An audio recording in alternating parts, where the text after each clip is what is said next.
الحمد لله والصلاة والسلام على رسول الله وعلى آله وصحبه ومن والاه أما بعد. Mes très chers frères, dans cette 29e journée du mois de Shawwal de l'an 1446, c'est-à-dire le 27 avril 2025, nous nous retrouvons pour notre lecture et étude du livre de Cheikh al-Allamatul Faqih Abu Najah Muhammad Moussa ibn Ahmad ou ibn Muhammad ou ibn Ahmad al-Hajjawi rahimahullah, livre intitulé Zad al-Mustaqni' fi ikhtisar al-Muqni' dans l'école juridique de l'imam Ahmad ibn Hanbal al-Shaybani rahimahullah ta'ala. Et toujours dans Kitab al-Tahara, dans Bab al-Hayd, qu'on va finir aujourd'hui, Inch'Allah ta'ala, deux mulahada avant de reprendre. Lorsque l'auteur il a dit, rahimahullah, fi al-Mubtada'ah, il a dit wa taqdi ma wajaba fihi. Et donc je vous ai dit qu'elle rattrape la prière et le jeûne si elle a jeûné dans la période qui suit les premières 24 heures, après le premier lavage. Et après une remarque de notre cher et bien-aimé Ilyas, le futur tabib, Inch'Allah, et aussi une confirmation de la chose dans certains ouvrages, il apparaît en fait que la seule chose qu'elle rattrape dans cette période-là, c'est le jeûne, pas la prière. D'accord ? Elle ne rattrape que le jeûne qu'elle aura jeûné dans cette période-là, c'est-à-dire dans la période qui va suivre les premières 24 heures, ou après son premier lavage, quand elle aura repris la prière et le jeûne. Si elle a jeûné, alors elle rattrape le jeûne seulement, elle ne rattrapera pas la prière après le deuxième lavage qui aura lieu donc à la fin de la Ada ou bien à la fin des 15 premiers jours. Ça, c'est la première mulahada. La deuxième mulahada concernant la dernière phrase sur laquelle on s'est arrêté, je pense l'avoir dit, mais je ne suis pas sûr, donc je préfère confirmer. Quand il a dit, rahimahullah, wa man ra'at yawman daman wa yawman naqa'a faddamu hayd wa niqa'u tuhr ma lam ya'bur aktharahu. Donc on a dit la femme qui a du sang un jour, donc 24 heures, un jour. J'ai appris un truc marrant, c'est comment en français on appelle une période de 24 heures. Vous savez comment ça s'appelle ? Ça s'appelle un ictémère. Donc c'est vrai. Ça s'appelle... Mais vraiment, regardez sur la tête et vous verrez. En français, une période de 24 heures dans laquelle il y a une période d'éveil et de sommeil, ça s'appelle un ictémère. Je crois que c'est N-Y-C-K-T-H-E-M-E, accent grave, R-E. Voilà. On évitera de ce terme-là, vu votre réaction puérile. Donc, pendant 24 heures, il a dit « Ma lam ya'bur aktharahu » tant que ça ne dépasse pas la période maximale de menstru qui est de 15 jours. Et en fait, quand on a dit tant que ça ne dépasse pas cette période-là, c'est le majmou'. C'est-à-dire les jours où elle a vu du sang et les jours où elle n'a pas vu du sang. C'est ce que j'ai dit ou pas ? J'avais un doute sur ça, est-ce que j'avais dit ça ou pas ? C'est bien ce que j'ai dit ? Ah bah, alhamdoulilah, j'hésitais. Les 15 jours ou c'est ça, la période de la femme ? Parce qu'on a vu que c'était avec sa période à elle. Non. Non, ça c'est celle qui voit du sang, puis ça s'arrête, puis ça reprend. Ça c'est une mas'ala. Là on parle de celle qui a un jour du sang, un jour pas de sang. Un jour du sang, man ra'ati yawman daman wa yawman naqa'an. Donc en fait, quand sur cette période-là où un jour avec du sang, un jour sans sang, ça arrive comment dire, elle prie quand il n'y a pas de sang et elle s'arrête quand il y a du sang. Et ma lam ya'bur aktharahu. Tant que cette période-là où il y a un jour avec du sang et un jour sans sang ne dépasse pas les 15 jours, elle fait comme ça. C'est-à-dire qu'après 15 jours, dans la période qui regroupe les deux types de jours, si le sang continue de couler, fa mustahada. طيب تفضل بارك الله فيك. الحمد لله رب العالمين والصلاة والسلام على نبينا وعلى آله وصحبه أجمعين. اللهم اغفر لنا ولشيخنا ولوالدينا وللحاضرين ولجميع المسلمين. قال المؤلف رحمه الله: والمستحاضة ونحوها تغسل فرجها وتعصبه وتتوضأ لوقت كل صلاة وتصلي فروضا ونوافل ولا توطأ إلا مع خوف العنت ويستحب غسلها لكل صلاة. وأكثر مدة النفاس 40 يوما، ومتى طهرت قبله تطهرت وصلت. ويكره وطئها قبل 40 بعد التطهر، فإن عاودها الدم فيها فمشكوك فيه، تصوم وتصلي وتقضي الصوم الواجب، وهو كالحيض فيما يحل ويحرم ويجب ويسقط غير العدة والبلوغ. وإن ولدت توأمين فأول النفاس وآخره من أولهما. Barakallahu fik. Je suis tombé sur une anecdote, on va dire, pas marrante, mais qui m'a étonné. Il y a un cheikh, كان يتحدث عن صعوبة هذا الباب. Il parlait de la difficulté de ce chapitre-là, أحكام الحيض والنفاس. وقال: تزوجت 40 امرأة لأضبط باب الحيض. هذا هو الفقه حقا. Il a dit: j'ai épousé 40 femmes pour maîtriser le chapitre des menstrues. Même حتى سبحان الله الشيخ شويعر quand il cite l'anecdote, il n'a pas voulu donner le nom du cheikh. Il a dit أخشى أن تكون منقصة في حقه.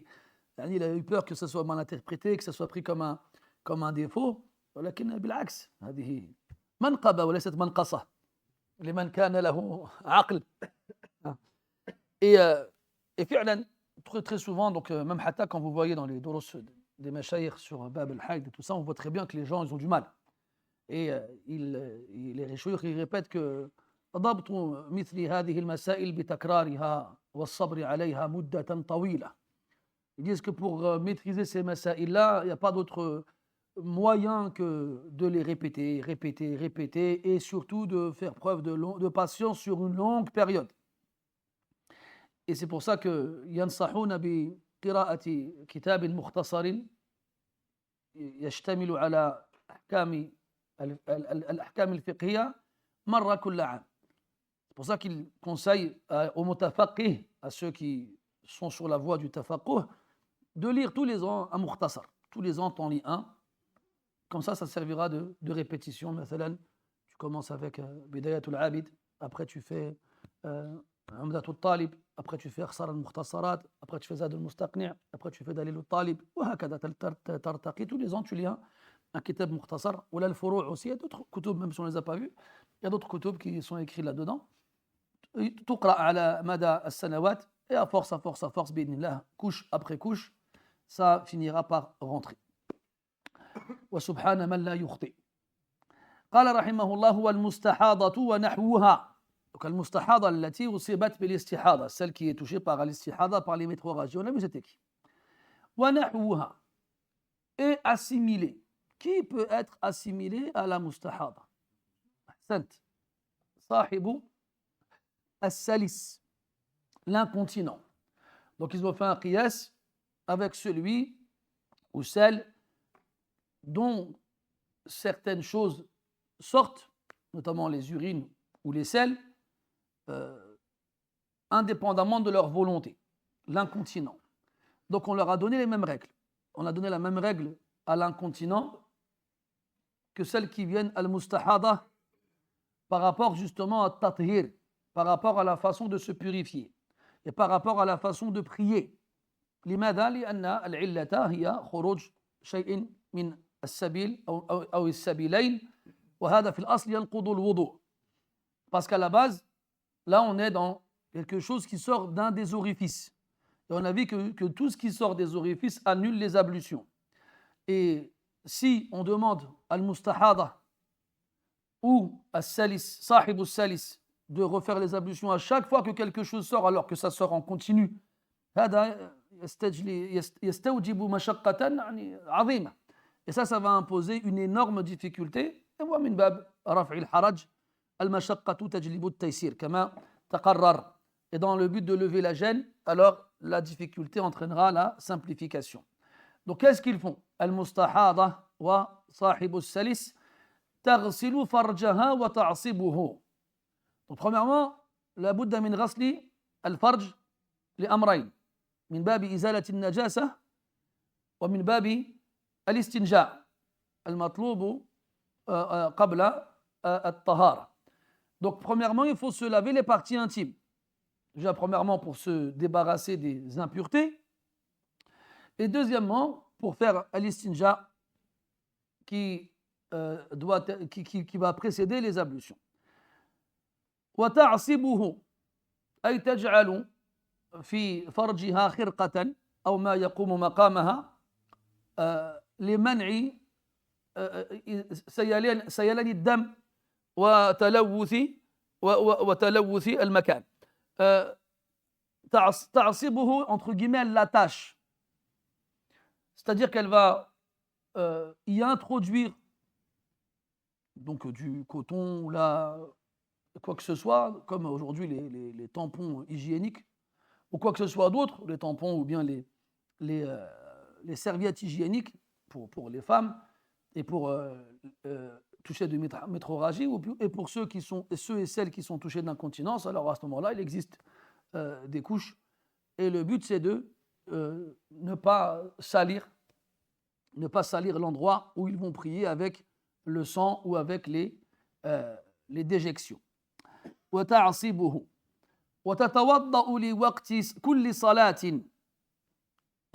Elle, يعني المستحاضة et assimilée, fera les ablutions à l'heure de chaque prière. À l'heure de chaque prière. Donc, لا بد من دخول الوقت. والمقصود بالصلاة المذكورة هي الفريضة. Donc, il faut obligatoirement attendre l'entrée de chaque heure de prière. ومما يذكر في هذا الباب من أصيب بسلس البول ونحوه وأراد أن يصلي صلاة الجمعة، ففي المذهب يبدأ وقتها من طلوع الشمس قيد رمح إلى العصر. هذا وقت صلاة الجمعة، وبالتالي يجوز له أن يتوضأ في هذا الوقت، ولو خرج منه شيء جاز له أن يصلي بهذا الوضوء. Donc il a dit à l'heure de chaque prière. À l'heure de chaque prière. Quand on dit l'heure, donc à l'entrée de chaque prière. Donc ces personnes-là, al-mustahada et assimilées, ont une excuse qui leur permet de prier malgré le fait que des choses sortent de leurs orifices. Et pour pallier à cela, on fera les ablutions à l'entrée de l'heure de la prière qu'on veut prier, et pendant cette prière-là, ou du moins entre ce moment-là et l'accomplissement de la prière, eh bien, la ibrata bil kharij. On ne prendra pas en compte ce qui va sortir. Ça n'annulera pas ces ablutions. C'est un istithna, c'est une exception. Et parmi ce qu'on évoque à ce sujet-là, notamment pour les personnes touchées d'incontinence, ce qui concerne la prière du vendredi. On connaît ça arrive très souvent, des gens qui ont ces problèmes-là, notamment les personnes âgées, qui viennent nous voir le vendredi, ils ne savent pas comment faire. Parce qu'il y a la khutbah. Donc est-ce qu'ils font les ablutions avant la khutbah, ou bien avant la fin de la prière de la khutbah, ils vont faire les ablutions rapidement pour revenir afin d'accomplir la prière. Et en fait, les savants disent qu'on prend en compte l'entrée de l'heure de la prière, pas la prière elle-même. Donc à ce moment-là, le début de l'heure de la prière de l'Jumu'ah, c'est le lever du soleil, après Shuruq, notamment un petit quart d'heure après le lever du soleil. Donc à partir de ce moment-là, c'est l'heure de l'Jumu'ah ala al-mashhur du madhab, selon l'avis officiel du madhab. Alors, il ou elle peut faire les ablutions et attendre la prière sans refaire les ablutions entre-temps. وتتوضأ لوقت كل صلاة وتصلي فروضا. Donc تتوضأ لوقت كل صلاة. On a le hadith de Atiyah radiyallahu anha, si je ne me trompe pas, à moins que c'était Himna, c'était Himna ou Atiyah, une des deux, je ne sais plus. Et ces ablutions-là, wujuban, c'est une obligation. C'est une obligation de faire les ablutions pour chaque prière. هل يجوز لها الجمع؟ نعم يجوز إذا كان في إعادة الوضوء مشقة. Si jamais il y a dans le fait de répéter les ablutions pour chaque prière une mashaqqa, une difficulté, notamment en hiver quand il fait froid et le fait de refaire les ablutions va être une cause de maladie, ou bien si elle est à l'extérieur et qu'il est difficile pour elle d'avoir accès à de l'eau, etc., alors elle aura le droit de faire le jam', de regrouper les prières bihad as-sabab, pour cette cause-là. قال وتصلي فروضا ونوافل. Est-ce que le fait qu'elle fasse les ablutions pour la prière obligatoire, en prenant en compte l'entrée de son heure, lui permet de faire les nawafil qui vont suivre dans l'heure de la prière obligatoire? Al-jawabu na'am. Elle n'aura pas besoin de refaire les ablutions si elle veut faire des nawafil par la suite. نعم.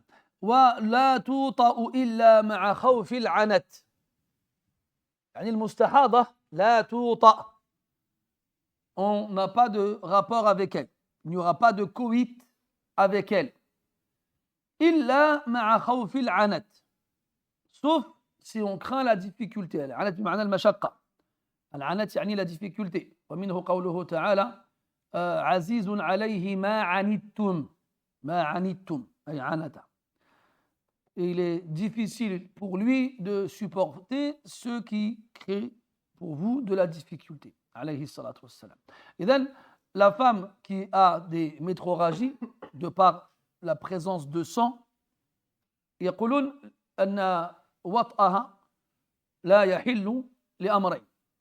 الأمر الأول لوجود النجاسة. الأمر الثاني لضرر المرأة بمثل ذلك. Ils disent que on n'a pas de rapport avec la femme qui a ces métrorragies pour deux raisons. La première, pour la présence d'impureté, donc de sang, et que des rapports sexuels avec la présence de sang peuvent faciliter des maladies. Et la seconde, c'est pour ne pas faire de mal à la femme, car pendant généralement ces coulées de sang, elle est vulnérable. قال إلا مع خوف العنت. العنت هنا الخوف يقع من الرجل أو من المرأة أو منهما معا.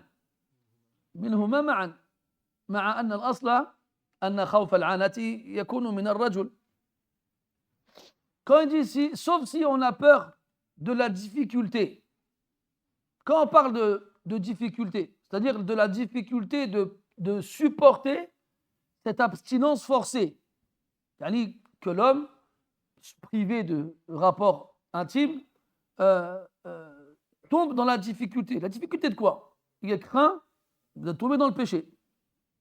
Il craint de tomber dans le péché, donc à ce moment-là, si jamais il craint de tomber dans le péché, alors il aura le droit d'avoir des rapports avec son épouse.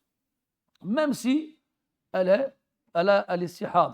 Aujourd'hui, alhamdulillah, avec al-waqi, avec les préservatifs, c'est peut-être plus facile pour éviter tout ce qui est problème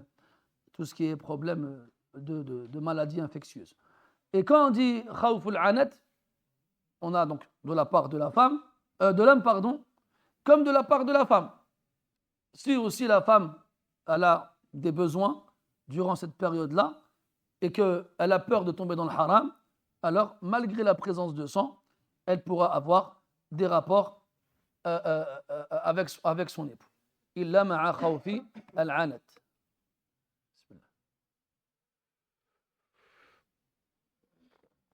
Cette mas'ala de khawful anat, elle revient souvent. D'ailleurs, on n'en a pas parlé dans Ityanul mar'ati wa hiya ha'id.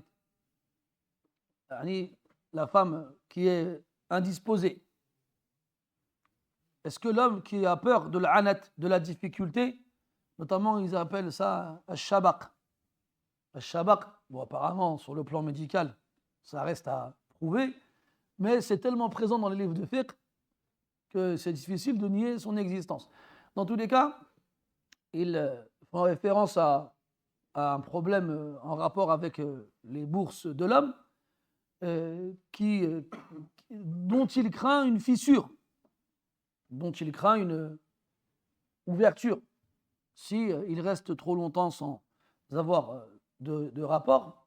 Après, ils ont dit la mas'ala, إذا خاف المرء الشبق وامرأته حائض هل المقدم الاستمناء أم إتيانها وهي كذلك مع العذر. Voilà la mas'ala. Donc un homme il a peur pour ses bourses et son épouse elle est indisposée. C'est quoi la priorité? Qu'est-ce qu'on va mettre en avant? La masturbation ou le coït alors qu'elle est indisposée. قال والمقدم هو الاستمناء لأنه أخف ضررا ولا كفارة فيه. Ils ont dit ce qui est mis en avant est la masturbation car c'est le moindre mal et il n'a pas d'expiation à faire. Il n'a pas d'expiation à faire. والمقصود بالاستمناء هو بيد الزوجة ولا بيد نفسه ولا يقتصر على اليد قد يكون بغير ذلك مع عدم الدخول في التفصيل. Et il n'est pas, quand on parle de masturbation, bien entendu en termes de substitut au coït, lorsque la femme est indisposée, bien entendu on parle d'une masturbation qui sera faite par l'épouse, pas par lui-même. Et quand on parle de masturbation, automatiquement on vient à l'esprit la main, mais il n'est pas nécessaire que ce soit fait avec la main. Al-Maqsoud, ces questions-là, elles reviennent souvent, donc dans Bab al-Hayd, dans Bab al-Istihada, on va voir aussi dans le Nifas, et kadalika dans certaines mas'ales en rapport avec al-Siyam et d'autres choses de ce genre-là. Comme quoi, al-Fuqaha yasmahun wa ya'dhurun مثل ذلك للرجال. Comme quoi, dans beaucoup de chapitres du fiqh, on va revoir cette tolérance présente chez les fuqaha à l'égard des hommes dans des questions qui, à la base, ne leur permettent pas d'avoir des rapports. Mais ils font des exceptions. Car ils prennent en compte la shahwa de l'homme qui est beaucoup plus importante que celle de la femme. طيب. قال ولا توطأ إلا مع خوف العنت ويستحب غسلها لكل صلاة. قال il est recommandé pour al-mustahada et assimilé de se laver pour chaque prière. Recommandé مراعاة للخلاف لأن المسألة فيها قولان. Il a dit recommandé en référence à la présence d'une divergence. Car il y a un hadith où le prophète il a dit justement à cette femme qui était touchée par l'hémorragie de se laver si elle le peut pour chaque prière. Et elle le faisait, radiyallahu anha, malgré la difficulté. C'est pas comme aujourd'hui, tu es dans la salle de bain, tu ouvres le robinet d'eau chaude, tu attends quelques secondes, ça y est, l'eau elle est al dente, à la bonne température, tu te laves, ça dure quelques minutes maximum. Non, là si tu vas au puits, tu cherches de l'eau, tu la fais chauffer, tu trouves un coin, tu te laves, ça demande un certain temps. Et pourtant, elle le faisait. Donc, si elle le faisait, radiyallahu anha, avec la difficulté, alors les femmes d'aujourd'hui, mais la difficulté, elle est moindre, beaucoup moins présente, pour ne pas dire totalement absente, parce que même tu sors de la salle de bain, ta maison elle est chauffée, il y a des chauffages, tu as des vêtements, tu as des serviettes, et donc tu as de l'eau. Pourquoi ne pas le faire? Pourquoi ne pas le faire? Al-Muhim, ça reste mustahab dans le madhab. Après, on passe, ça c'est par rapport donc, à ahkam al-mustahada wa sahibi al-salis. C'est ces règles-là qui sont évoquées par l'auteur ici, rahimahullah. Après, il passe à la dernière mas'ala du bab, c'est an-nifas. النفاس المشهور c'est بكسر النون النفاس. Il y en a, ils ont dit النفاس بضمها. Pourquoi? Parce qu'ils sont partis sur un قياس صرفي comme quoi وزن ما يتعلق بالأدواء يكون على وزن فعال سعال وسهال وما أشبه ذلك. Il y en a, ils ont dit نفاس بضم النون en partant du principe, en se basant sur une règle sémantique, comme quoi tout ce qui concerne les mots physiques répondra au wazn fu'al. Hein, su'al, la toux, suhal, la diarrhée, etc., etc. Donc ils ont dit nufas ala hada al-bab. ولكن اللغويون يخالفونهم في هذا. Ça c'est un wazn, un fu'al pour nufas qu'on trouve chez les fuqaha mais qu'on ne trouve pas chez al-lughawiyoun. والمشهور والافصح c'est nifas bikasri an-nun. Et nifas, on reconnaît quoi dans ce mot-là? Nafs. Et on avait vu nous que les insectes, on avait abbaru anhum bima la nafsa lahu sa'ila. C'était quoi le nafas ici? Dam. Donc ici, nifas, c'est en rapport avec le sang. Le sang. Et là, c'est quoi? C'est dam al-kharij min al-mar'ati ba'da al-wilada. Al-nifas, qu'est-ce que c'est? C'est le sang qui sort de la femme après l'accouchement. Et quand on dit après l'accouchement, ça c'est le ghalib, min bab al-ghalib. C'est-à-dire de façon générale. Wa illa, فبمجرد بدء الطلق هكذا يسمونه فهي تعتبر نفساء. C'est-à-dire qu'à partir du moment où elle commence le travail de l'accouchement, comme on dit elle perd les os, eh bien, quand j'étais petit, je crois que c'était les os du squelette. Hein? Voilà, c'est les os de l'eau. Hein, Ahmed. Il m'a regardé, il m'a dit non, c'est pas ça. Donc, les os. Donc, quand elle commence à perdre les os, et que le travail il commence, les contractions et tout ça, elle est considérée comme telle. Et on dira d'une femme, au singulier qui est touché par un nifas, nufasa. Et nufasa, c'est un des seuls mots en arabe qui est à la wazni fu'ala pour un singulier. Fu'ala. Sinon, généralement, fu'ala, c'est au pluriel. Ulama, kurama, wa ma shbaha dhalik. C'est quoi le deuxième? C'est trop rapide. Le deuxième, c'est ushara. Wa idha al-isharu uttilat. Donc, on dit une chamelle pleine, ushara, et des chamelles pleines, ishar, pardon. Et une femme, donc en état de lochi, nufasa, et des femmes, nifas. Donc la femme qui accouche, elle évacue du sang sur une certaine période. Avant, je disais que, c'est ce que j'avais cru lire, que comme la femme n'a pas ses menstrues durant la période de grossesse, donc elle cumule une quantité de sang qui va être évacuée après l'accouchement. Mais on m'a dit que ce n'était pas le cas.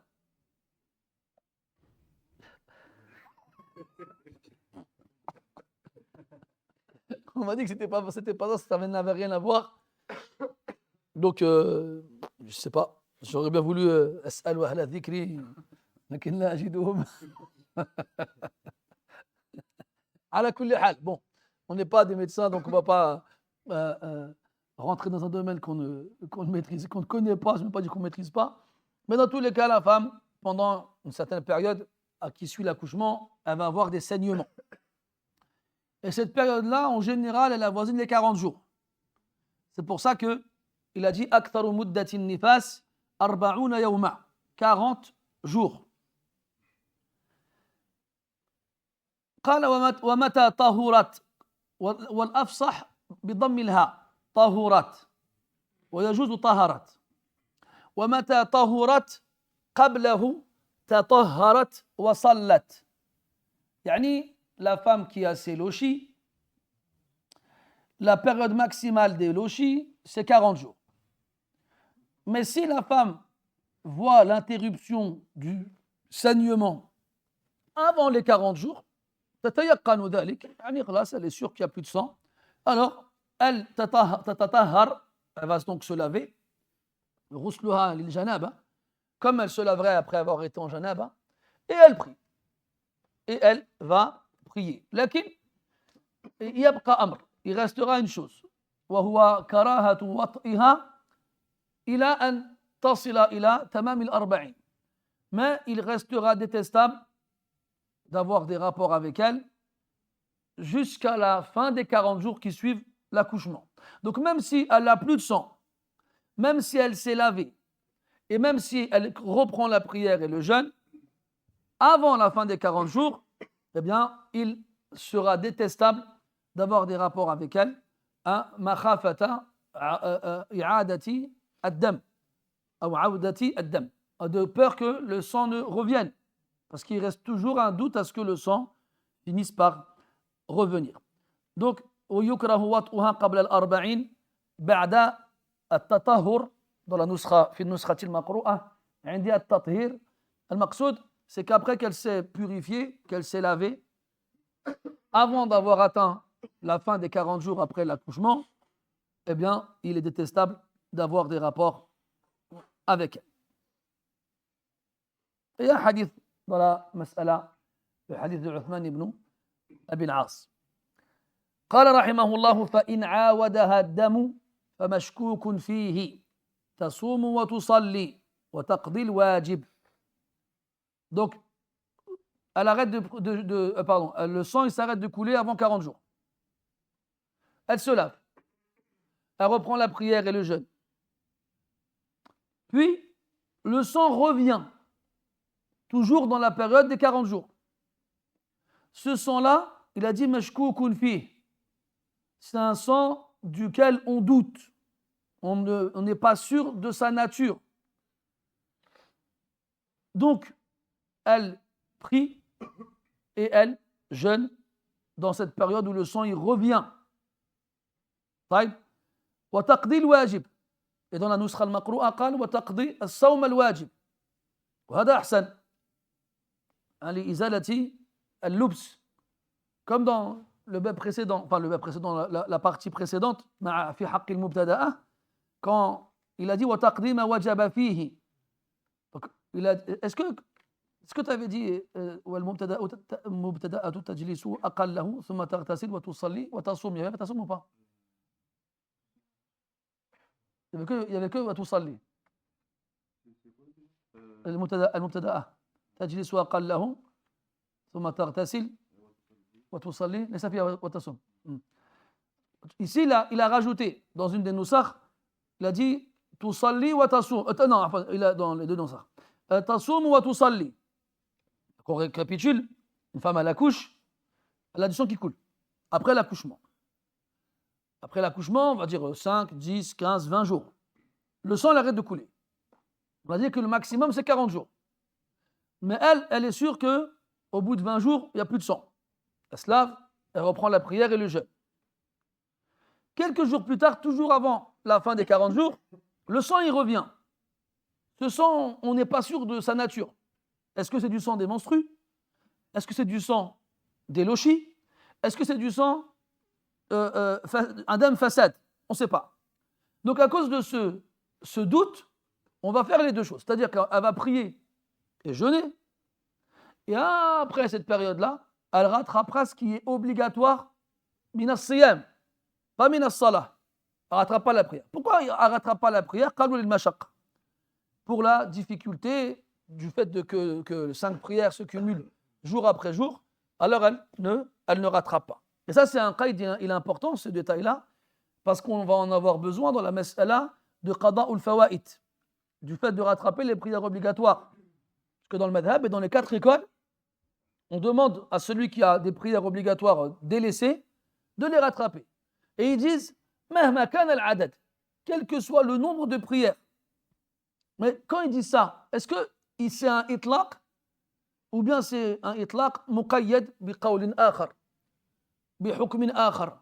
Est-ce qu'ils le disent de façon absolue ou bien est-ce qu'ils visent ici en apparence quelque chose d'absolu mais en vrai quelque chose qui est délimité par un autre jugement? Parce que si on excuse la femme du rattrapage des prières sur quelques jours parce qu'il y a le mashaqqa dedans, de rattraper, je ne sais pas, imaginons, elle a 10 jours, ça fait 50 prières. Bon, ça va créer une difficulté, donc tu ne rattrapes pas ces prières-là. Qu'est-ce qu'on va dire à quelqu'un qui a 10 ans? 10 ans à rattraper. Et encore une fois, les fuqaha, quand ils parlent de cette mas'ala, c'est des paroles assez anciennes, et qui concerne des gens qui ne délaissent pas la prière pendant des années. On n'est pas dans une société encore où les gens, يتهاونون بشأن الصلاة هذا التهاون, comme c'est le cas malheureusement aujourd'hui. Donc aujourd'hui, faire la fatwa à des gens qui malheureusement reviennent de loin, ne font pas la prière pendant des années. Lui, machallah, il fait un effort, il revient à la mosquée, il commence à faire la prière. On dit, t'es pubère depuis quel âge? Depuis 12 ans. T'as quel âge? 30 ans. Alors, tu dois rattraper les 18 ans qui viennent de passer. 18 ans fois 5 fois 5, non. 5 fois 365 fois 18. Ben, vas-y, rattrape tout ça. Là. Donc c'est pour ça que des fois, tajammud, le fait de rester figé dans le mashhour du madhab et s'en servir pour la fatwa, sans regarder les tenants et aboutissants, قد يؤدي هذا إلى مفسدة كبيرة. Regardez juste, subhanallah, quand il y a un homme, il vient demander, il veut se convertir à l'islam et il met une condition. Il ne veut pas faire 5 prières. Il ne va faire que 3. Tu dis d'accord. Quoi? Sahaba dit kiff. Il dit, après Allah, il va le guider, il va faire 5 prières. Donc il y a un certain tasamouh dans une certaine tolérance dans certaines règles que le mufti se doit d'avoir. Et bien sûr, toujours en respectant les ahkam, parce que c'est des rukhas qui existent dans la charia. D'accord? Quand un Nabi sallam, il a donné à l'homme qui avait eu un rapport avec sa femme pendant Ramadan plusieurs alternatives, elles font partie de la charia. Il y a quelqu'un, il est venu voir, il m'a dit, oui, vous rendez les choses difficiles. Si cet homme-là était venu vous voir, vous lui auriez imposé de jeûner 2 mois consécutifs. Je dis non. Parce que le Rasoul, lui, le wahy descend sur lui. C'est quoi ce qiyas fasid? Le Rasoul, quand il dit jeûne 2 mois, libère un esclave, l'homme il dit je ne peux pas, je n'en ai pas. Il lui dit, eh bien, jeûne 2 mois consécutifs. Il dit, c'est à cause du jeûne que je suis dans cette situation-là. Ben, nourrir 60 pauvres. Eh ben, je n'ai pas de quoi nourrir ma propre famille. Comment je vais nourrir 60 pauvres? C'est une charia, ça. Donc nous, si quelqu'un il vient nous voir, on lui dira la même chose. Mais vous voulez quoi? Qu'on fasse des fatawas sans se baser sur le nas? C'est pas possible. C'est quoi ces bêtises? Donc si on fait un tarkhis, si on va faciliter aux gens et leur permettre des choses, c'est toujours en se basant sur des aqwal qui existent. Des aqwal qui existent, qui reposent sur des adillas. Ah, moi je fais des aqwal comme quelqu'un il vient me dire, il vient me voir, ouais, j'ai un restaurant, j'arrive pas à le vendre, est-ce que je peux prendre un crédit? Non. Tant pis. Bah, tu attends jusqu'à ce que quelqu'un finisse par l'acheter. Et ouais, mais ça me met en galère. Je lui fais attends. Je fais là tout de suite là. Tu te retrouveras à la rue si tu ne vends pas. Tu n'as plus de quoi manger. Même le principe de darura, il est perdu. Tu sais, ils nous ramènent des qawa'id, ils ont des qawa'id, ils nous disent ad-darurat, tubih al-mahdurat. Mais c'est quoi darura? C'est quoi? Là. Il y a un frère, il m'a posé une question hier. Il dit, il y a un homme, il a un enfant avec sa femme, et 2 mois et demi plus tard, elle est enceinte à nouveau. Est-ce qu'elle peut avorter? Yarhamukallah. Je lui dis, elle est malade. Est-ce qu'elle est malade, la sœur? Est-ce que avoir une grossesse peut la mettre en danger? Et quel âge il a, le fœtus, dans son ventre? Pourquoi elle veut avorter, en fait? C'est ça la question. Bon, le frère, il a juste rapporté la question, il n'avait pas tous les détails. Donc il m'a dit, je ne sais pas, il faut que je demande. Je fais demande. Voilà, regarde la question. Regarde la question. Et then, il faut faire très très attention à ça. Oui, Sufyan ibn Uyayna, rahimahullah, il a dit, al-faqih alladhi yurakhisu linnas amma tashdid fa yaqdiru alayhi kullu ahad. Ou comme qala rahmatullah alayh. Il a dit, le vrai faqih, c'est celui qui donne des permissions aux gens. Quant à la sévérité, ça, tout le monde en est capable. Voilà, il faut bien comprendre ce qu'il veut dire ici. C'est quoi? Il y a chose? Là, il y a chose. Il n'y a pas de dalil, il n'y a pas de ulama, il n'y a pas de qawl. Et d'ailleurs, ça fait partie des richesses du madhab. L'imam Ahmad, rahmatullah alayh, dans lequel on trouve beaucoup de riwayat et de takhrijat et de choses de ce genre-là. Quand la fatwa du mashhour n'est pas munasiba, alors, Inch'Allah, tu cherches dans les autres riwayat pour la fatwa. Pas min bab tatabbu'i ar-rukhas, min bab at-tashil, min bab al-mashaqqa tajlibu at-taysir, wa hakadha. Pas dans un but de rechercher les permissions, ce qui ouvre la porte de la perversion, non, mais dans un but de lever la gêne quand on y est confronté. C'est un peu comme beaucoup de malikites en France qui refusent de faire Jumu'ah avant l'heure de Dhuhr. Bon, très souvent, on vient me voir pour cette question-là. Très souvent. Ah, mais je ne comprends pas. Faites le Jumu'ah avant Dhuhr. Là, il y a Juz. Je peux là, il y a أكثر أهل العلم. صح. Dans le madhab, يجوز. Je dis madhab l'imam Ahmed, يجوز. Je dis, mais nous, on n'est pas Hanbali. Je fais, oh, toi, tu n'es pas Hanbali. Je fais, il n'y a pas de problème. Il y a une autre prière. Fais la prière, fais la deuxième prière à l'heure de Jumu'ah. C'est vraiment, de Dhuhr, c'est vraiment, là, yatma'innu ilayhi qalbuk. Mais tous ces gens qui travaillent, si on ferme cette porte-là, ils ne feront pas Jumu'ah. Déjà, ils viennent à la mosquée une fois par semaine. Ferme-leur cette porte-là, ils ne viennent plus du tout. Ils ne viennent plus. Donc le seul rapport qu'ils ont avec le masjid est donc une maw'idha, on leur enlève. Donc je ferme les yeux, je dis non, le madhab il a dit, ou bien je... Pourtant quand il s'agit de sortir de zakat al-fitr en argent, ils ne disent pas le madhab. Il faut savoir.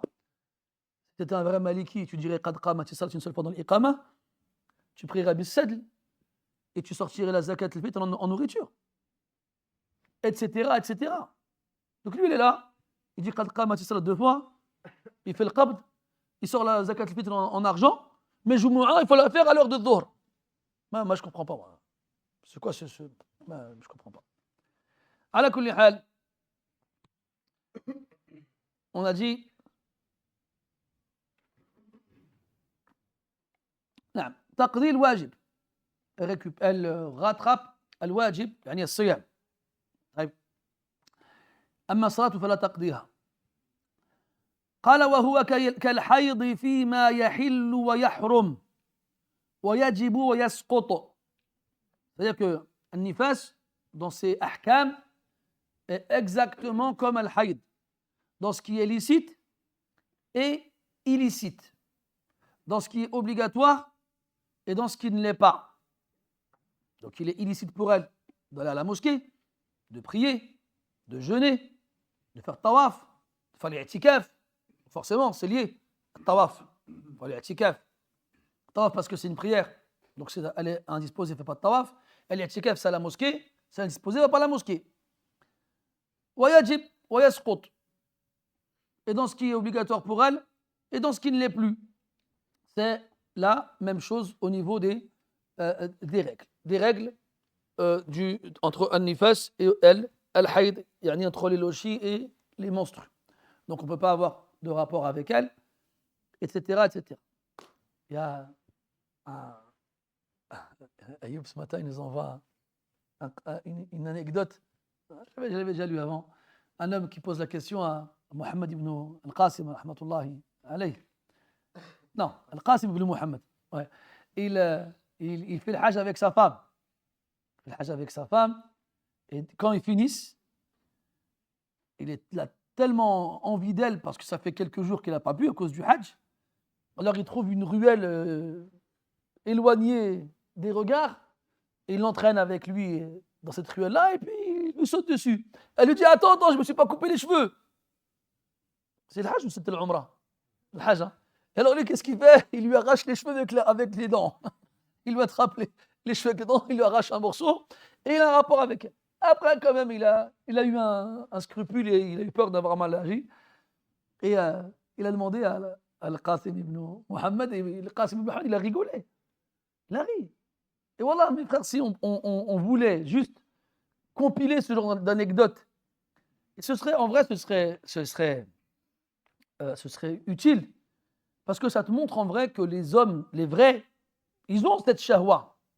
Ils ont cette envie, incontrôlable. Et que, subhanallah, la charia, elle a pris en compte cette envie forte. Et l'important de la préciser. Qu'aujourd'hui, malheureusement, il y a des gens qui ont cette shahwa et qui sont donc normaux et qui ont des besoins importants en termes de sexualité, mais qu'on fait passer pour des pervers. On dit de ces gens-là, toi, tu es un pervers, tu penses qu'à ça. Subhanallah. Moi, je n'arrive pas à comprendre comment on fait la distinction entre les pulsions humaines, si quelqu'un il passe son temps à manger, par exemple, tu ne vas pas dire tu penses qu'à ça. J'ai faim, j'en ai besoin. On a vu des gens qui sont tout mettre comme ça, ils mangent comme 10. Et on leur trouve même des excuses. Ouais, mais toi, t'es pas gros, t'as les os lourds. Et il a des rayons X dans les yeux, lui, il arrive à voir ton squelette. Les os lourds, on aura tout vu. Et d'ailleurs, j'avais entendu qu'en fait, ce principe de dos lourd, c'était une chimère apparemment. Tous les os sont pareils. Hein. On n'a pas des... En plus, on voit bien, tu as vu, quand tu regardes de fois les recherches archéologiques qui sortent des squelettes de la Terre, tu as déjà vu un squelette obèse? Il n'y avait pas de squelette obèse, avec des squelettes pareils. Bref. Donc voilà, non, faut pas dire que des gens gros qui sont gros, c'est la grossophobie, ils ont des excuses, c'est une maladie, blablabla. Eh ben dis pareil pour celui qui veut avoir des rapports toute la journée. Tabarani rapporte que il y avait un couple qui travaillait pour Anas ibn Malik radiyallahu anhu, dont le mari il avait une envie très très forte, une envie sexuelle très très forte. Ah, il était concupiscent, c'est ça? Et sa femme, elle tenait plus. Elle n'arrivait plus pas à suivre la cadence. Alors elle a demandé à Anas qui juge entre eux. Alors il a réussi à leur trouver un terrain d'entente sur lequel tous les deux étaient d'accord. C'est 3 fois le jour et 3 fois la nuit. Tous les jours. Et toutes les nuits. Subhanallah. Et ça, quand tu regardes bien, c'était répandu en fait. C'était répandu. Même Hatta, ils disent que dans la ceinture, on va dire, comment on parle, équatoriale, à une certaine latitude et longitude, hein, en plus et en moins. En gros, au milieu du globe terrestre, il y a un certain climat qui fait que les gens ils ont beaucoup plus d'envie qu'ailleurs. Et en gros, plus tu vas dans les pays froids, plus les gens ils sont froids. En gros, ils ont moins d'envie. Ils peuvent rester plusieurs jours sans avoir de rapport, sans que ça les gêne. Et c'est sûrement dans leur gène. Et le climat, il joue dans ces choses-là. C'est pour ça d'ailleurs qu'ils mariaient les filles à 9 ans, dès qu'elles étaient réglées, dès qu'elles étaient en âge de procréer. Bref. Donc moi, ça m'énerve quand j'entends des musulmans, des musulmanes aujourd'hui qui sont conscients d'avoir été influencés dans leur mentalité par l'Occident, mais qui s'en servent pour juger des musulmans comme eux, qui sont eux restés fidèles à leurs principes. Wa inna lillahi wa inna ilayhi raji'un. C'est comme celle qui te dit, voilà, tu te maries avec une femme, et pendant des années tu restes avec elle, tout se passe bien, masha'Allah, 20 ans de vie commune, donc forcément les gens ils vieillissent, et il y a des principes, comment dirais-je, naturels chez l'homme comme chez la femme qui sont différents, notamment la baisse de la libido. Ah, la shahwa, le mot qui lui est approprié, c'est la libido. Eh bien, donc l'homme, il continue d'en avoir, même si elle diminue, certes, mais la femme, elle, encore plus. Et encore plus à l'approche de la ménopause. Donc à ce moment-là, les codes de société aujourd'hui ne tolèrent pas que l'homme se remarie à ce moment-là. Il dit, ça ne se fait pas. Sa femme skina, il n'est pas skin, lui. Il se recroqueville tel un escargot dans sa coquille privée de la pluie. Et il se rabougrit et puis il arrive à la mosquée, il crie sur tout le monde. Ben oui, tu crois les vieux énervés à la mosquée, ils sont énervés pourquoi? Tu crois franchement? Il est là à 70 ans, sa femme a 70 ans, tu la vois, ils ont la même moustache. Comment tu veux qu'il fasse mosquée? Marie-le lui, tu verras, il va être le plus gentil de la mosquée. Il va être le plus gentil. Et donc toi, tu arrives à 50 ans, ta femme elle a le même âge, tu dis, Ya zawjati al-aziza, mura'atan li haqqiki, سأتزوج عليك حتى أحتفظ عليك وأريحك وحتى لا يبعد الشيطان بيننا. Et tu dis, comment ça? Je ne comprends pas ces choses-là. À la fin, des problèmes. Et à la fin, voilà, des divorces, les enfants qui ne parlent plus avec leur père à cause de ces trucs-là, parce qu'ils prennent le côté de leur mère, des enfants qui ne comprennent pas, des enfants de musulmans. qui ne comprennent pas que leur père il veuille se remarier. Mais pourquoi? Oumi, quoi, tu l'aimes plus? Tu vois, c'est des codes. Non! Bref, on en a parlé. On en a marre d'en parler, wallah. Franchement, ces sujets sont fatigants parce que vous êtes des convaincus. Là, je prêche des convaincus. Mais malheureusement, combien en termes de pourcentage on est par rapport aux autres? J'ai presque envie de dire un combat perdu d'avance.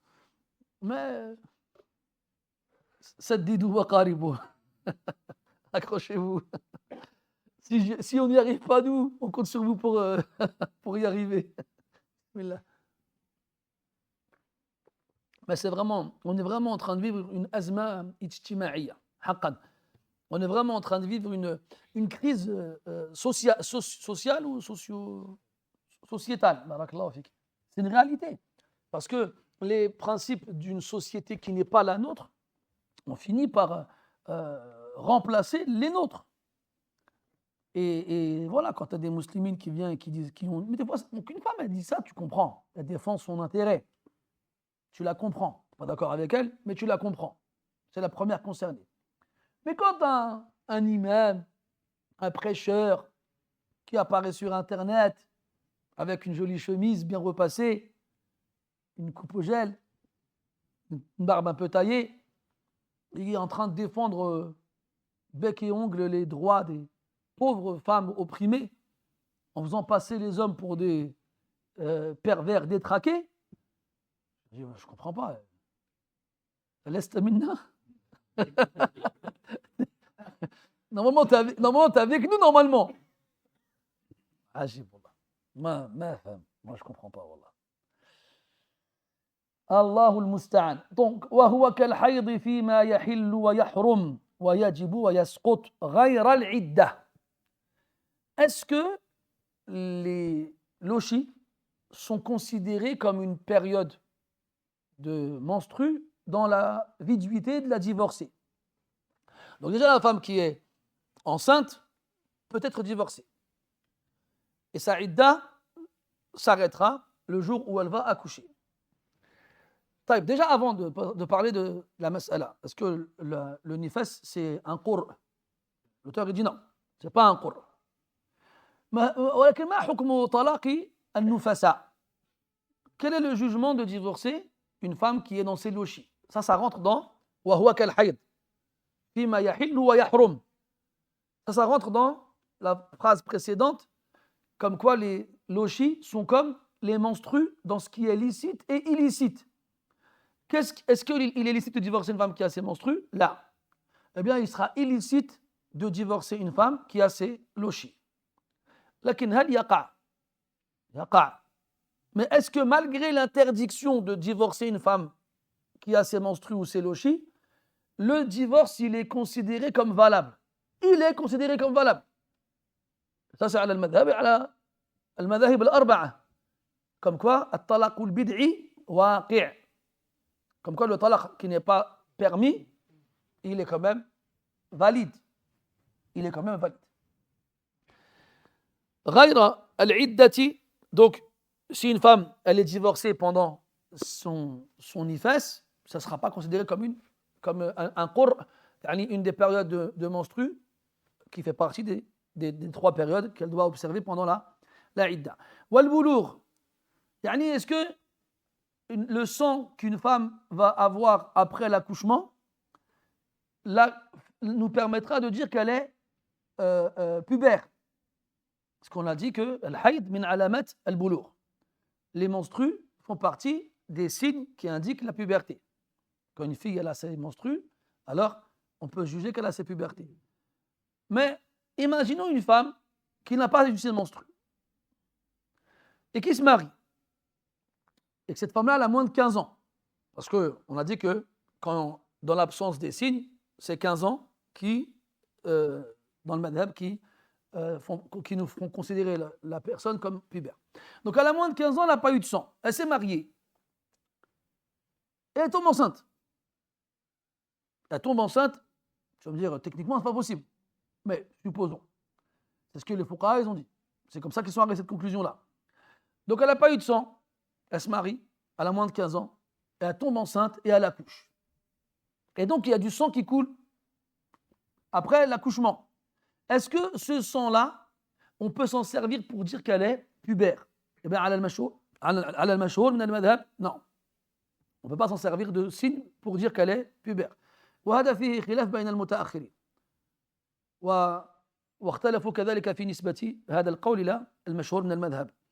Donc là, chez les mutaakhirin, il y a divergence, chez l'ashab. Et ils ont divergé aussi, est-ce que ce qawl-là, c'est le qawl du madhab, du mashhour, comme quoi le nifas n'est pas un signe de puberté. Et d'autres, ils ont dit si. Parce que la yutawaqqa anna mara'atan talidu wa lam tahid qabla dhalik. Parce qu'ils ont dit c'est pas possible d'imaginer une femme qui va accoucher sans avoir été réglée avant cela. Wal ilmu indallah.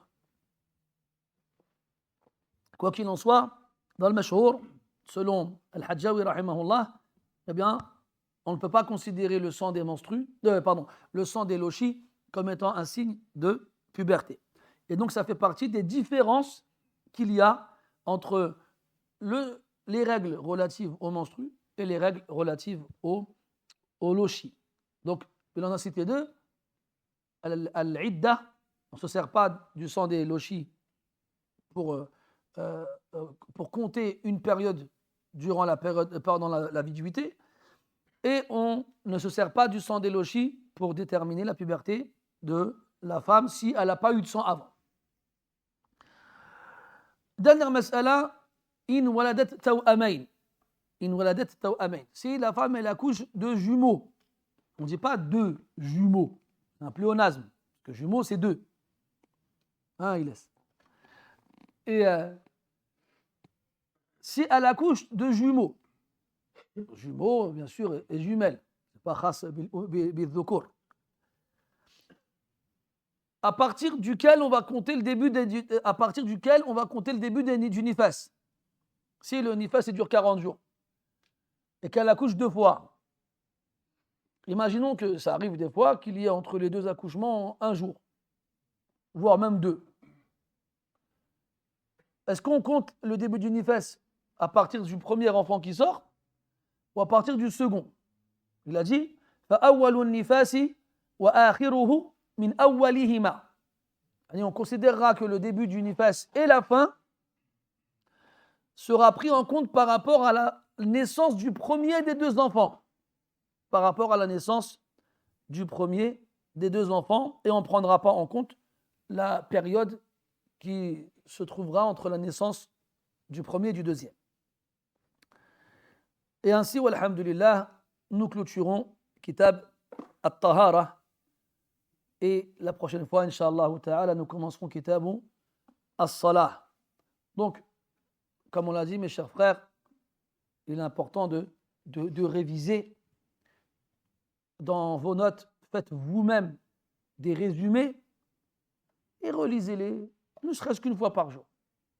C'est très moufid.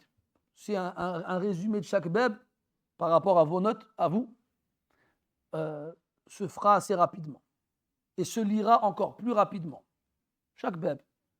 Et Inch'Allah ta'ala, lire un bab par jour, par exemple, une bab al-muraja'a, dans un but de révision, sur une période, permettra d'assimiler toutes ces règles, Inch'Allah ta'ala. Y a-t-il des questions? Barakallahu fikum. Non.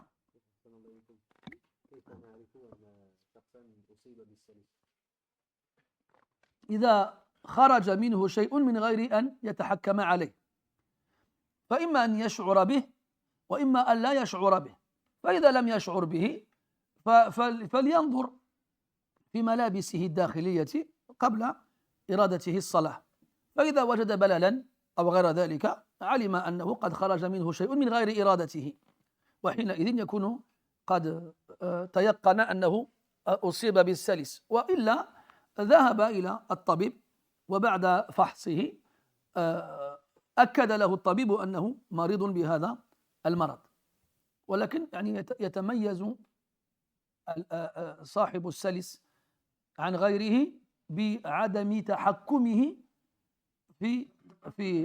فيما يخرج منه أو على ما يخرج منه. Comment on sait quand on est incontinent Bien, l'incontinent, c'est quelqu'un qui n'a plus de capacité de retenir ce qui sort de lui. Donc même, techniquement, on contracte les sphincters et donc ainsi on retient les choses à l'intérieur. Il ne peut pas. Ça sort sans qu'il puisse rien faire.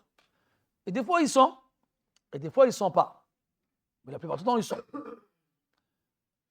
Parce que ça ne s'arrête pas seulement à l'urine. Ça inclut tout ce qui sort. Ça peut être de l'urine, des excréments et même des gaz. Et du sang pour la métroragie. Donc, si on s'en rend compte, alors l'amr wadih, il n'y a pas de problème. Si on ne s'en rend pas compte, généralement, c'est après constat. Avant de vouloir faire les ablutions, quand on va aux toilettes, on constate une présence d'impureté dans les sous-vêtements. Et donc à ce moment-là, au bout de plusieurs fois, on verra que c'est quelque chose de présent. Et le plus simple aujourd'hui, alhamdoulilah, c'est d'aller consulter un médecin qui pourra nous faire ce diagnostic. نسأل الله أن يعافينا وإياكم من هذا. Oui, Ibrahim.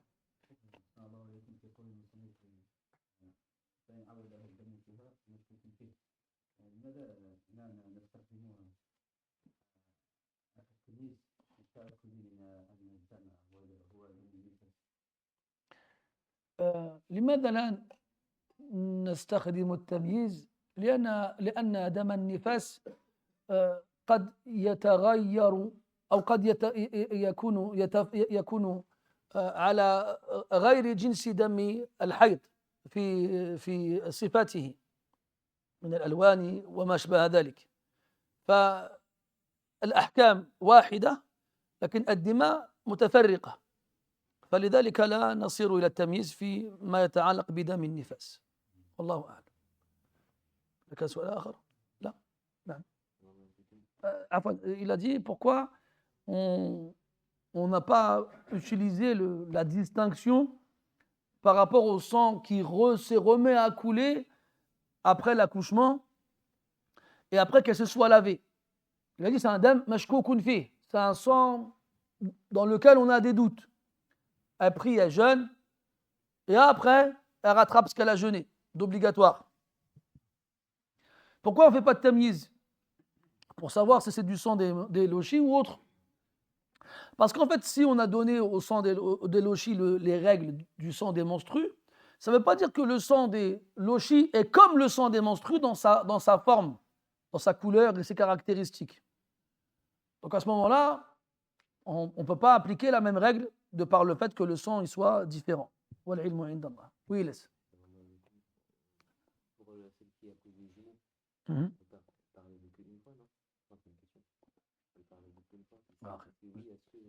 Je n'ai jamais accouché de jumeaux, ni de triplé. Par rapport au premier. Oui. Mais si le logique commence à partir de la part des os. Oui. La perte des os. C'est vrai, c'est une bonne question. Mais c'est vrai. Mais après, toi, la femme, elle ne sait pas si elle va accoucher des deux l'un après l'autre ou de un et après le deuxième. Mais dans tous les cas, si on pose la question par rapport à la naissance de jumeaux, on nous dira qu'on prendra en compte le premier. Mais c'est vrai que la question, elle est pertinente, effectivement. Si on part du principe où la femme est considérée comme étant un nifas dès lors du début du travail, donc pourquoi prendre en compte la naissance du premier? C'est vrai. Oui.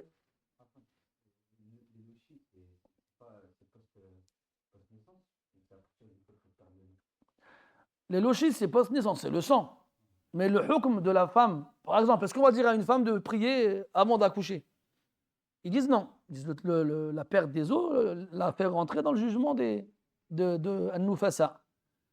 Donc peut-être qu'on fait une différence entre le jugement de la femme par rapport à la prière et le jeûne, au moment où elle perd les os, et le début de la période de l'oshi à partir de l'accouchement.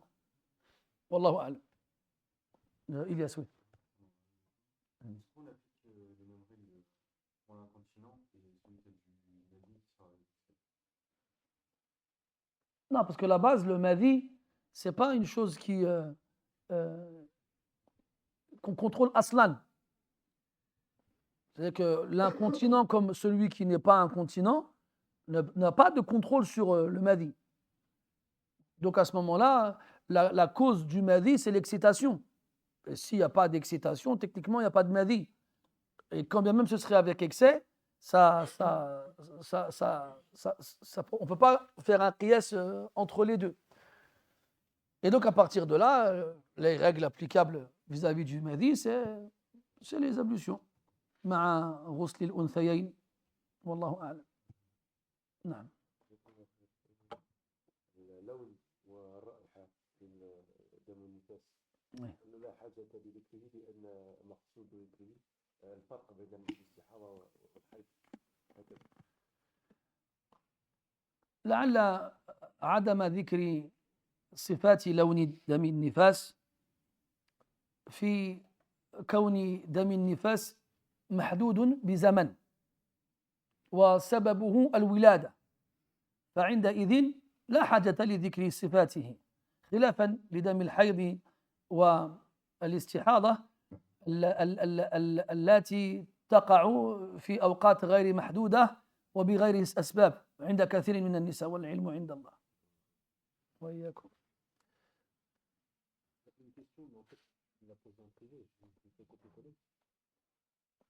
Ben vas-y, hein. Fais-le. Il a posé en privé où? Au compte qui est dans leur vie. Ah, d'accord. Il n'a pas trouvé, il posait la question.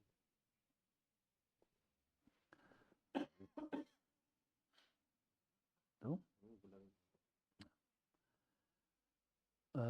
Ah, je me disais, j'étais pas dans le bon groupe.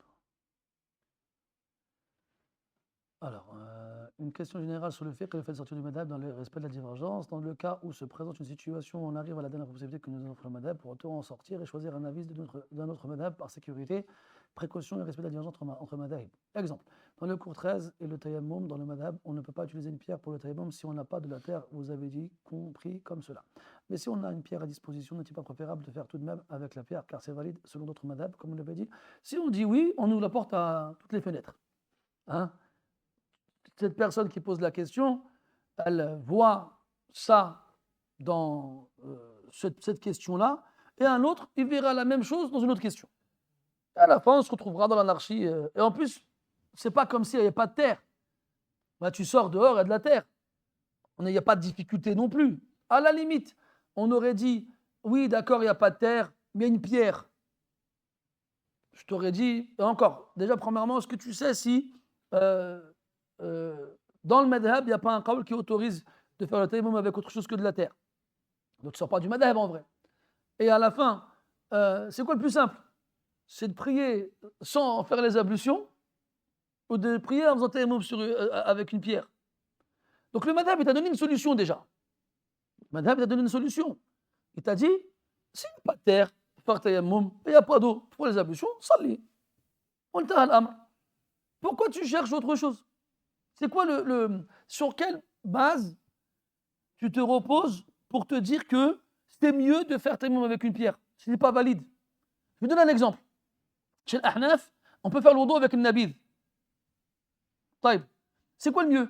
C'est de faire le wudu avec une nabid ou de faire tayammum avec une pierre? C'est quoi la différence? Il est où le dabit? Sur quoi tu te bases pour dire que ça c'est mieux que ça? Et toi, ton jahl, il est awsa' min ilmik. Donc, tu connais moins de choses que tu en connais. Merci. Tu ignores plus de choses que tu n'en connais. Donc, qu'est-ce qui te dit qu'il n'y a pas un qawl dans un madhab qui est, selon toi, est plus simple? Tu ne sais pas. C'est pour ça qu'on ne laisse pas les gens faire ces choses-là. Parce qu'ils vont faire n'importe quoi à la fin. Le nabid, j'en suis sûr que peut-être il y a des gens qui ne savent pas ce qu'est le nabid. Le nabid, c'est de l'eau dans laquelle tu laisses tremper un fruit. Une date, du raisin, n'importe quoi. Tu laisses tremper un certain temps jusqu'à ce que le goût de l'eau change et s'imprègne du goût du fruit.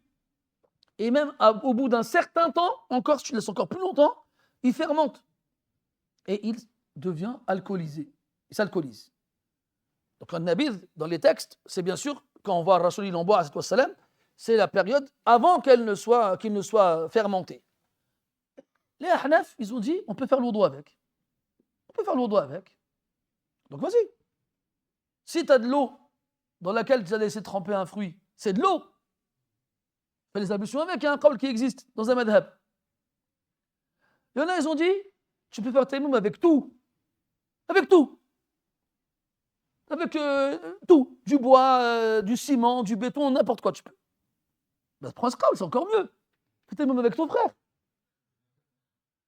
Non, mes frères, on ne peut pas ouvrir des portes comme ça. C'est pour ça, on répète, mes frères, que si, entre guillemets, excusez-moi l'expression, on se fatigue autant avec des textes compliqués comme ça, c'est compliqué, il faut mal au crâne, il faut réfléchir, qu'est-ce qu'il a voulu dire, pourquoi il n'a pas dit clairement telle chose, pourquoi on doit ouvrir des livres, on doit appeler des gens, et on se trompe et on corrige, pourquoi on fait tout ça? Pourquoi? On pourrait très bien aller chercher dans les khilafat et puis prendre le qawl le plus simple partout, et à la fin, on tombe dans l'anarchie.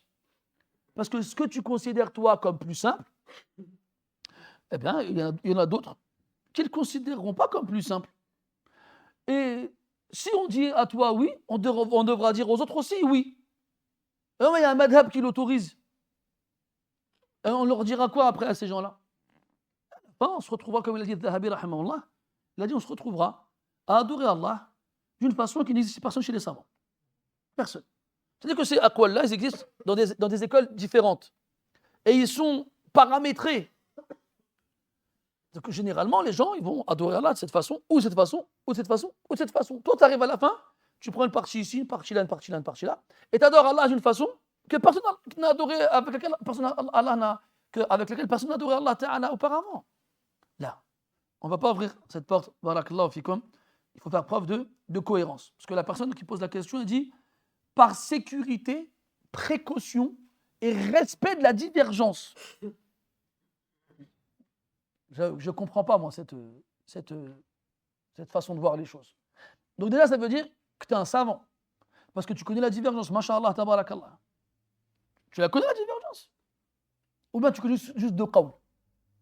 Connaître deux qawls, ça ne fait pas de toi quelqu'un qui connaît la divergence. Ensuite, par respect, mais on respecte la divergence, nous. Qui t'a dit qu'on ne la respectait pas? La preuve, on a même des ahkam dans le madhab par rapport à la divergence. On vient d'en voir une avec istihbab al-ghusli li kulli salatin fi haqqi al-mustahadati wa nahwiha. Donc, bien sûr qu'on la prend en compte, mais si le madhab, il n'évoque pas la divergence, c'est parce qu'il voit que ce qawl-là, c'est pas as-sawab. Tout simplement. Parce que si à ce moment-là, on prend en compte la divergence, mais dans toutes les masales, il y a des divergences. Trouve-moi une masala où il n'y a pas de divergence. Vas-y. Subhanallah. Et par précaution, mais ça encore, c'est un amr nisbi, ça. C'est quelque chose de relatif. Voilà, un astarib min hada as-su'al, haqqan. Parce que les gens qui posent ce genre de questions, wallahu a'lam, ça tombe bien, c'est bien que tu les renvoyes comme ça, on ne sait pas c'est qui. Mais les gens qui posent ce genre de questions, Allahu a'lam, encore une fois, je le répète une troisième fois, Allahu a'lam, ils ont, à mon avis, une trop haute estime de leur capacité intellectuelle. Et ils font l'amalgame entre leur intelligence sur le plan mondain, à l'école ou ailleurs, ou leur culture générale, et les règles juridiques. On ne fait pas ce qu'on veut, en fait. Ce n'est pas au goût de tout à chacun. Ah, moi, j'estime que par précaution ici, alors... Mais t'es qui, toi, en fait? يقولون هذا عندنا غير جائز ومن أنتم حتى يكون لكم عنده. Comme il disait le poète, ils disent ça chez nous, ce n'est pas toléré. Mais vous êtes qui, vous, pour avoir un chez nous? Vous êtes qui, vous? Qui es-tu, toi? Et donc, le pire, bon, encore une fois, je ne sais pas qui pose la question, alhamdulillah, mais ce genre de personne peut-être va même le conseiller aux autres. Tu as vu, Akhi, il y a un khilaf fait avec la pierre. Donc à ce moment-là, je demanderai à cette personne-là de nous donner les situations dans lesquelles on a le droit de sortir du madhab. Vas-y, bismillah. Et je suis prêt à mettre ma main à couper qu'elle les ignore, cette personne-là. Donc qu'on reste à sa place. Il y a des gens, ils sont restés dans des 20, 30 ans dans des masaïl. Cheikh Chouaïri, il parle d'un de ses chouyours, un des anciens, il est mort à l'époque où il en parlait, qui a étudié avec Cheikh Mohammed ibn Ibrahim. Il a dit un jour, il l'a vu, il avait le sourire jusqu'aux oreilles. Il lui dit, Cheikh, pourquoi t'as l'air heureux comme ça? Il a dit, il y a une mas'ala que j'avais étudiée avec Cheikh Mohammed ibn Ibrahim il y a 30 ans, je viens juste de la comprendre. Aujourd'hui. Ça fait 30 ans, je me tords le cerveau dans tous les sens pour essayer de la comprendre. Je l'ai compris aujourd'hui. Je l'ai comprise aujourd'hui. C'est des ulama, ces gens-là. Ils sont capables de rester 30 ans dans une mas'ala jusqu'à finir par la comprendre. Et là, il sort de dunya, il ne l'a pas comprise. Toi, tu arrives, tu prends des cours en français avec un rigolo comme moi, et tu veux changer les règles. Non. Qu'est-ce qu'il y a, toi, là? تفضل.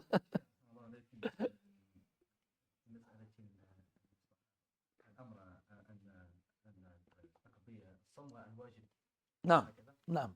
هل هو كذلك في المبتدا في المبتدأات من المستحاضة المميزة ايوه في أيامها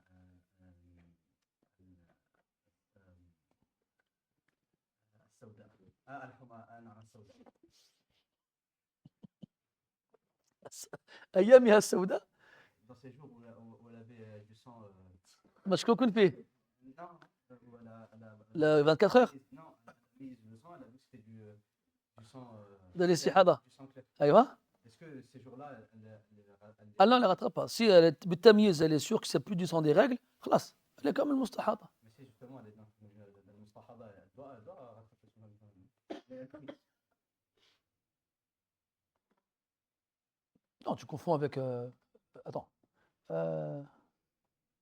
Ah pardon, non, je veux dire al-mustahaba, lorsqu'elle remarque que ces jours, c'est du sang clair. Non, tu confonds avec النفساء, pas المستحاضة. Justement, voilà, est-ce qu'al-mustahaba, lorsqu'elle va méditer ces jours, أيوة. elle remarque qu'il y a du sang clair, est-ce que ces jours-là où elle sait que c'est de la métrorragie, Hein? elle prie et elle jeûne? Oui, bien sûr. Bien sûr. المستحاضة, quand. Enfin, voilà, الحائض qui, par le tamiz, arrive à distinguer le sang des métrorragies du sang des menstrues. Donc à ce moment-là, تغتسل وتصلي وتصوم. نعم. سبحانك اللهم وبحمدك نشهد أن لا إله إلا أنت نستغفرك ونتوب إليك وصلى الله على نبينا محمد وعلى آله وصحبه أجمعين والحمد لله رب العالمين وبارك الله فيك.